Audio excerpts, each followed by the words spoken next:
Hello hi అండి, నమస్తే. Welcome to current affairs light YouTube channel. ఇవాళ మన క్లాస్లో రీసెంట్గా జరిగినటువంటి కరెంట్ అఫైర్స్లో ఇంపార్టెంట్ కాన్సెప్ట్ నేర్చుకుందామండి. మీకు కనుక నా ఛానల్లో ఉన్నటువంటి వీడియోస్ అండ్ ఎక్స్ప్లెనేషన్ నచ్చినట్లయితే మా ఛానల్ లైక్ చేయండి, షేర్ చేయండి అండ్ సబ్స్క్రైబ్ చేయండి. Welcome to current affairs light YouTube channel. ఇవాళ మన కాన్సెప్ట్ వచ్చేసి ఇండియన్ కోస్ట్ గార్డ్ అనమాట. ఇండియన్ కోస్ట్ గార్డ్కి సంబంధించినటువంటి రీసెంట్గా ఎక్సైజ్ అనేది నిర్వహించడం జరిగింది. ఎక్కడ అంటే కొచ్చి ప్రాంతంలో అనమాట. అండ్ ఈ యొక్క విన్యాసాల యొక్క పేరేంటి? సారెక్స్ 2024కు సంబంధించి సారెక్స్ ఎక్సైజ్ అనేది ఎక్కడ నిర్వహించబడిందంటే కేరళలోని కొచ్చి తీరంలో ఈ యొక్క విన్యాసాలను నిర్వహించబడ్డాయి. బట్ ఎగ్జామ్ పాయింట్ ఆఫ్ లో మనకి కొన్నిసార్లు ఎందుకోసం ఈ యొక్క విన్యాసాలు నిర్వహించారు, రెండు దేశాల మధ్య ఫ్రెండ్షిప్ కోసమా, లేదా ఈ యొక్క విన్యాసాల ద్వారా సైనికులకి ఏం నేర్పిస్తున్నారు, ఇట్లాంటిది కూడా మనకు క్వశ్చన్ చేసేటువంటి ఛాన్స్ అనమాట. ఇక్కడ ఇండియన్ కోస్ట్ గార్డ్స్ కి సంబంధించి సారెక్స్ 24 ఏదైతే ఉందో అది maritime search and rescue operation అనమాట. మన దేశంలో ఎక్కడైనా సరే సునామీల వల్ల కనుక ఎక్కడైనా తీర ప్రాంతాల్లో ఇబ్బందులు కలిగితే అక్కడ వాళ్ళని ఎలా రక్షించాలి, అక్కడున్న ప్రజలని ఏ విధంగా టైంకి మనం రక్షించగలగాలి అనేటువంటి విషయాల మీద అవగాహన కల్పిస్తూ వాళ్ళకి ట్రైనింగ్ ఇవ్వడం కోసం ఈ సారెక్స్ 2024 సంబంధించి సారెక్స్ 24 అనేటువంటి ఎక్సైజ్ అనేది నిర్వహించడం జరిగింది. ఇది ప్రజలని ఎలా రక్షించాలి అని నేర్పించడం కోసం ఇండియన్ కోస్ట్ గార్డ్స్కి. ఈ విన్యాసాలు ఎన్నోసారి జరుగుతున్నాయి. అంటే ఇలా జరిగేటువంటి సారెక్స్ 24 విన్యాసాలు ఏవైతే ఉన్నాయో ఇది 11వ ఎడిషన్ అనమాట. 11వ ఎడిషన్ రీసెంట్గా national coast guards national maritime search and rescue exercise and workshop ఏదైతే ఉందో అది రీసెంట్గా ఎక్కడ జరిగిందంటే కేరళ. ఇలాంటి విన్యాసాలు జరిగించేటప్పుడు డిఫెన్స్ సెక్రటరీ అయినటువంటి రాజేష్ కుమార్ సింగ్ ఎవరైతే ఉన్నారో ఆయన యొక్క ఈవెంట్ని స్టార్ట్ చేయడం జరిగింది. ఈవెంట్ని స్టార్ట్ చేసి అక్కడ ఉన్నటువంటి ఇండియన్ కోస్ట్ గార్డ్స్ ఎవరైతే ఉన్నారో వాళ్ళందరికీ ట్రైనింగ్ అనమాట, ట్రైనీస్కి నేర్పించడం ఈ ప్రోగ్రామ్ ద్వారా. అండ్ ఇక్కడ దీంతో పాటు మన దేశం యొక్క 22nd national maritime search and rescue board meeting ఏదైతే ఉందో ఆ యొక్క మీటింగ్ కూడా ఈ ఎక్సైజ్ టైంలో నిర్వహించడం జరిగింది అనమాట. అంటే నేషనల్ వైడ్గా నిర్వహించేటువంటి maritime search and rescue board meeting ఏదైతే ఉందో దాన్ని కూడా రీసెంట్గా ఈ యొక్క విన్యాసాల టైంలో నిర్వహించారు. అంటే ఈ యొక్క మ్యారిటైమ్ పరంగా అంటే నథింగ్ బట్ మనకి ఏదైతే తీరరేఖ ప్రాంతంలో ఉన్నటువంటి అన్ని రాష్ట్రాలు ఉన్నాయో ఆ రాష్ట్రాల ప్రతి ఒక్క రాష్ట్రానికి ఇండియన్ కోస్ట్ గార్డ్ యొక్క టీమ్స్ ఉంటాయన్నమాట. వాళ్ళందరూ కలిసి ఒక మీటింగ్ అనేది నిర్వహించుకోవడం జరిగింది. ఎస్పెషల్లీ ఈ సారెక్స్ 24 మీటింగ్ ఏదైతే ఉందో దానికి ఒక థీమ్ అనేది వాళ్ళు ఇవ్వడం జరిగింది. ఈ యొక్క సంవత్సరానికి సంబంధించిన థీమ్ ఏంటంటే enhancing search and rescue capabilities through regional cooperation అనేటువంటి థీమ్ తోటి ఈ విన్యాసాలను నిర్వహించి ట్రైనింగ్ అనేది ఇవ్వడం జరిగింది ఇండియన్ కోస్ట్ గార్డ్స్కి.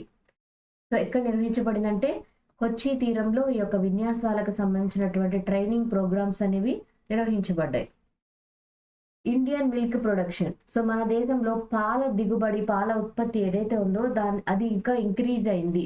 ఏ సంవత్సరానికంటే 2023-24 సంవత్సరానికి సంబంధించి మిల్క్ ప్రొడక్షన్ అనేది 239.3 మిలియన్ టన్స్గా ఉత్పత్తి అనేది ఇంక్రీజ్ అయింది, పెరిగింది అని తెలియజేశారనమాట.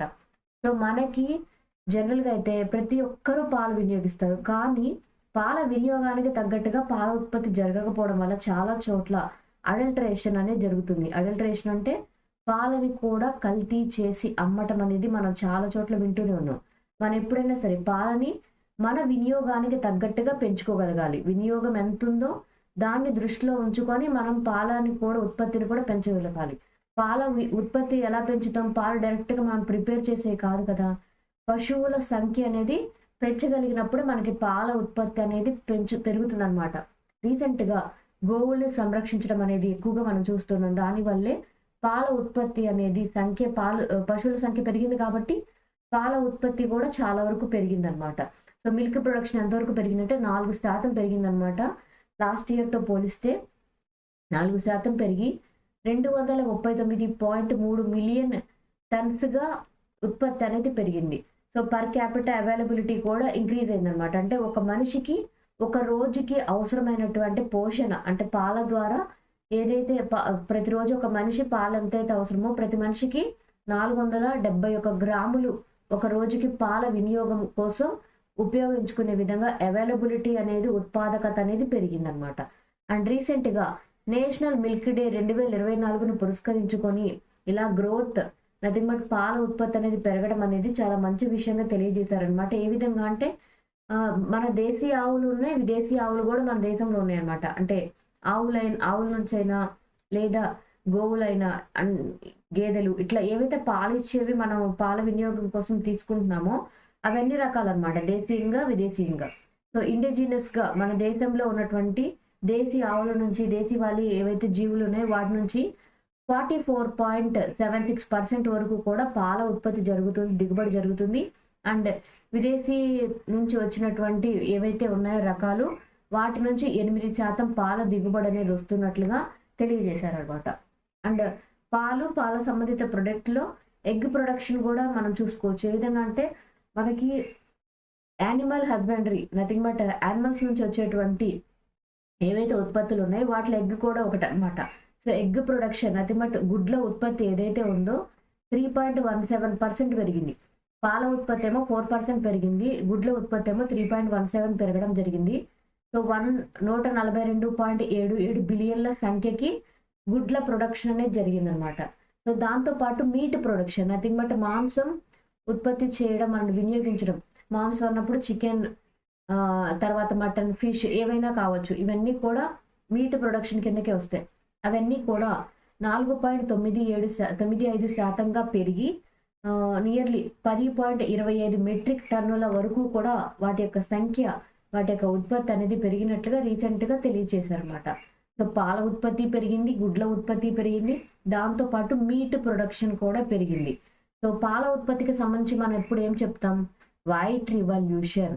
అండ్ ఎగ్ ప్రొడక్షన్కి సంబంధించి సిల్వర్ రివల్యూషన్ చెప్తూ ఉంటాం. అండ్ దాంతోపాటు మీట్ రివల్యూషన్, సో ఇది రెడ్ రివల్యూషన్గా చెప్తూ ఉంటాం అనమాట. One health pavilion. సో రీసెంట్గా వన్ హెల్త్ పెవిలియన్ ఏదైతే ఉందో దానికి IITF రికగ్నిషన్ అనేది రావడం జరిగింది. IITF నథింగ్ బట్ ఇక్కడ రీసెంట్గా ట్రేడ్ ఫేర్ ఎగ్జిబిషన్ అనేది జరుగుతుంది. ఎక్కడ జరుగుతుందంటే ఢిల్లీలో జరుగుతుంది అనమాట. ఈ యొక్క ఢిల్లీలో జరుగుతున్నటువంటి ట్రేడ్ ఫేర్ ఎగ్జిబిషన్ ఏదైతే ఉందో అక్కడ ఏర్పాటు చేసినటువంటి శకటానికి మండపానికి వన్ హెల్త్ తరపున, అంటే one health is nothing but ఇది మినిస్ట్రీ ఆఫ్ హెల్త్ తరపున, హెల్త్ అండ్ ఫ్యామిలీ వెల్ఫేర్ తరపున ఇచ్చినటువంటి శకటం అనమాట. దానికి ప్రత్యేక గుర్తింపు అనేది లభించింది. వాళ్ళు రికగ్నైజ్ చేశారు ఈ వన్ హెల్త్ అనేటువంటి మండపానికి. ప్రతి ఒక్కరి ఆరోగ్యం అనేది చుట్టూ ఉండే విషయాల మీద, పర్టికులర్లీ మనుషుల యొక్క ఆరోగ్యం అనేది చుట్టూ ఉండేటువంటి ఆవరణాల మీద అండ్ చుట్టూ ఉండేటువంటి యానిమల్స్ ఏవైతే ఉన్నాయో అవి కూడా డిసైడ్ చేస్తాయి అనమాట. అందువల్లే వన్ హెల్త్ అనేటువంటి కాన్సెప్ట్ ఏదైతే ఉందో దానికి ఈ మధ్య కాలంలో విస్తృతమైనటువంటి ప్రచారం అనేది ఎక్కువగా లభిస్తుంది. ఇది మొత్తం ఏ మినిస్ట్రీ కిందకు వస్తుందంటే ministry of health and family welfare కింద వన్ హెల్త్ అనేటువంటి ప్రోగ్రామ్ అనేది రీసెంట్ టైంలో ఇంప్లిమెంట్ చేయబడుతుంది అనమాట. అండ్ ఇక్కడ వన్ హెల్త్ అంటే ఏంటో కూడా మనం కొంచెం డీప్గా ఎక్స్ప్లెయిన్ అనేది చేసుకుందాం. సో వన్ హెల్త్ పరంగా ఏంటంటే మనిషి యొక్క ఆరోగ్యం ఏదైతే ఉందో అది సోషల్ డిటర్మెంట్స్ చుట్టూ ఉండేటువంటి సమాజం మీద and population movements. So population movements అంటే ఇక్కడ ఒకళ్ళు మైగ్రేట్ అవుతున్నారా లేదా, ఇంకొక ప్లేస్కి వెళ్తున్నారంటే అక్కడ పరిస్థితులు ఏ విధంగా ఉన్నాయి, అంటే వాళ్ళకి జీవనాధారం వస్తుందా లేదా.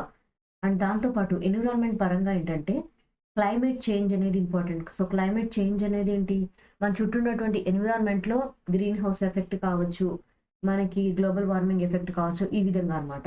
వాటర్ పొల్యూషన్ ఏ విధంగా ఉంది, ఎయిర్ పొల్యూషన్, డిఫారెస్టేషన్. సో అడవుల సంఖ్య తగ్గిపోతుంది కాబట్టి అది కూడా ఎన్విరాన్మెంట్ని ఎఫెక్ట్ చేస్తూ ఉంటుంది. బయోడైవర్సిటీ లాస్, జీవ వైవిధ్యం అనేది నష్టపోతూ ఉన్నాం. యానిమల్ హెల్త్ మీద కూడా డిపెండ్ అవుతుంది.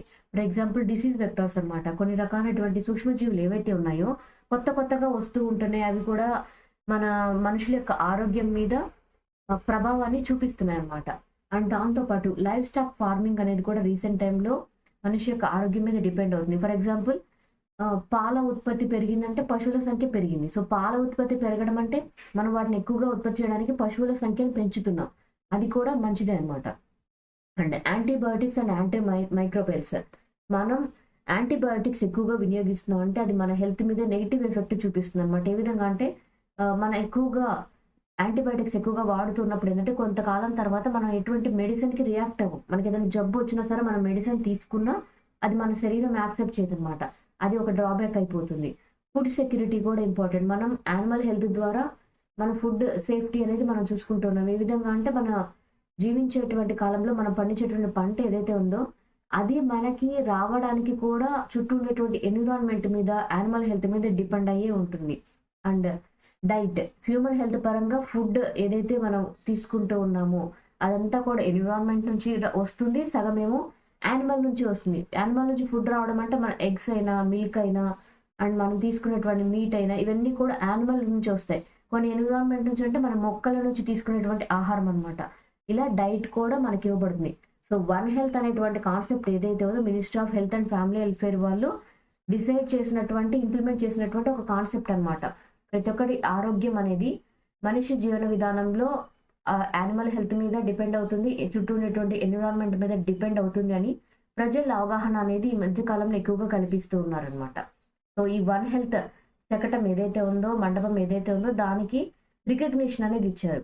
సో రికగ్నిషన్ ఇచ్చారు అని చెప్తున్నాం. ఏ విధమైనటువంటి రికగ్నిషన్ అంటే IITF అని చెప్పాం. India international trade fair exhibition అనేది 43వసారి రీసెంట్గా న్యూఢిల్లీలో జరుగుతుంది. సో అక్కడ ఈ వన్ హెల్త్ అనేటువంటి థీమ్తో ఉన్నటువంటి కాన్సెప్ట్ ఏదైతే ఉందో దాన్ని వాళ్ళు గుర్తించారన్నమాట. సో గుర్తించి వాళ్ళకి ఒక అప్రిసియేషన్ మెడల్ అనేది ఇచ్చారు. సో మన ministry of health and family welfare తరఫున వచ్చినటువంటి పెవిలియన్ ఏదైతే ఉందో దానికి ఒక రికగ్నిషన్ అనేది వాళ్ళు ఇవ్వడం జరిగింది. సో ఈ పెవిలియన్ ఏదైతే ఉందో దాని పరంగా ఏంటంటే నియర్లీ 39 రకాలైనటువంటి అంశాలతోటి స్టాల్స్ అనేవి ఏర్పాటు చేశారనమాట ఈ యొక్క వన్ హెల్త్ థీమ్ కింద. సో దాంట్లో ఈ యొక్క హెల్త్ కేర్ రంగంలో ఉన్నటువంటి అవసరాలను చూపిస్తూ దానికి సంబంధించినటువంటి కొత్త కొత్త రికగ్నిషన్స్ వచ్చింటే, అంటే హెల్త్ కేర్ పరంగా కొత్త కొత్త ఆవిష్కరణలు ఏమైనా జరిగితే వాటన్నిటిని కూడా అక్కడ డిస్ప్లే చేస్తారనమాట మినిస్ట్రీ ఆఫ్ హెల్త్ తరపున. సో అవన్నీ కూడా గుర్తించి వాళ్ళ యొక్క పెవిలియన్కి ఒక స్పెషల్ రికగ్నిషన్ అనేది ఇవ్వడం జరిగింది వాళ్ళ యొక్క మండపానికి. అండ్ దీంట్లో ఈ యొక్క మండపంలోనే ఫ్రీ కౌన్సిలింగ్ సెషన్స్ కావచ్చు, అంటే ఆరోగ్యం పట్ల అవగాహన కల్పించేటటువంటివి, డయాగ్నోస్ చేసేటువంటివి, కన్సల్టేషన్స్ వంటివి కూడా కల్పించడం జరిగింది. సో పెవిలియన్కి అయితే వన్ హెల్త్ పెవిలియన్కి రీసెంట్గా ఇండియన్ ట్రేడ్ ఫేర్ ఎగ్జిబిషన్ ఏదైతే ఉందో ఇంటర్నేషనల్ లెవెల్లో జరిగింది, దానికి గుర్తింపు అనేది రావడం జరిగింది. Thank you for watching my video. మీకు కనుక నా వీడియోలో ఎక్స్ప్లెనేషన్ నచ్చినట్లయితే నా వీడియోస్ లైక్ చేయండి, షేర్ చేయండి అండ్ సబ్స్క్రైబ్ చేయండి. మీకు నా వీడియోస్ ఏ విధంగా అనిపిస్తున్నాయో నా కామెంట్ సెక్షన్లో తెలియజేయండి. Thank you for watching my video. Thank you.